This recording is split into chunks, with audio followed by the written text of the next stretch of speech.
Linha Internacional. 9h19, hora da Linha Internacional com Eduardo Barão, agora, direto de Nova York. Bom dia, Barão.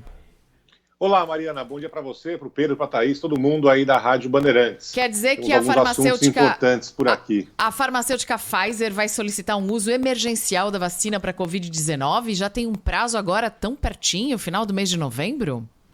Eles, na verdade, anunciaram agora há pouco, Mariana, que vão aguardar os testes e se os testes derem tudo certo, ou seja, se tiver a certificação, está tudo bem com eles, a partir da terceira semana de novembro, eles vão pedir para a Anvisa daqui, né, que é o FDA, o Food and Drug Administration, para usar de forma emergencial a vacina nos Estados Unidos. É a primeira vez que um laboratório anuncia um prazo.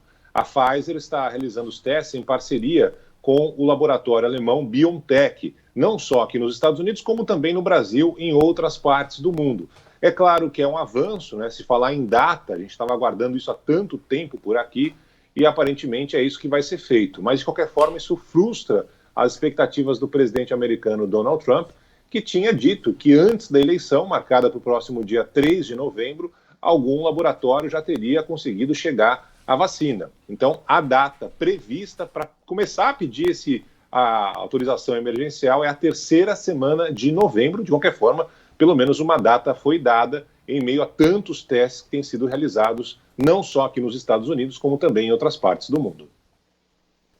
Eduardo Barão, ontem foi dia de entrevistas importantes, aí, debates, né, entre os candidatos à presidência dos Estados Unidos em emissoras de TV diferentes, que incluíram aí perguntas de eleitores indecisos, né? Já tem um resultado aí, um balanço do que Donald Trump e Joe Biden disseram nessas entrevistas, nesses eventos, Barão? Foram duas sabatinas, né, Pedro? Nosso melhor amigo ontem à noite no controle remoto. Você ficava vendo um pouquinho de uma, um pouquinho de outra, porque foi exatamente ao mesmo tempo que as duas foram realizadas. Ontem era para ter acontecido o debate foi cancelado, né? Vai ter debate na semana que vem, pelo menos por enquanto, esta é a previsão. Mas o de ontem foi cancelado.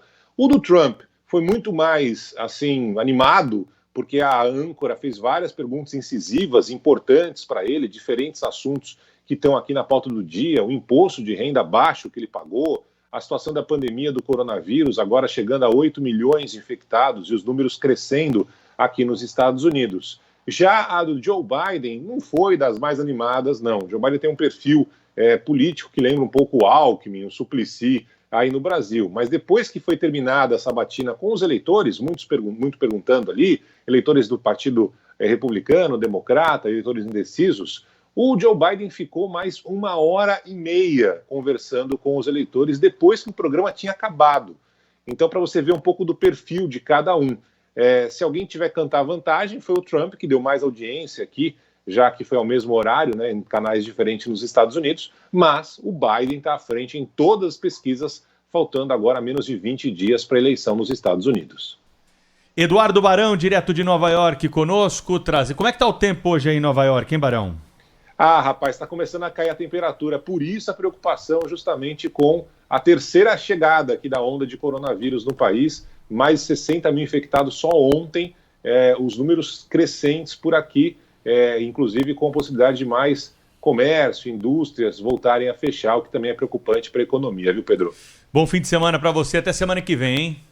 Valeu, muito obrigado. Bom trabalho para vocês no Brasil. Obrigada, Barão. E olha, é interessante a gente observar também os números relativos à Covid-19 na Europa, porque agora se fala num novo surto, né? Segunda onda não, porque seria alguma coisa mais dramática do que acontece agora.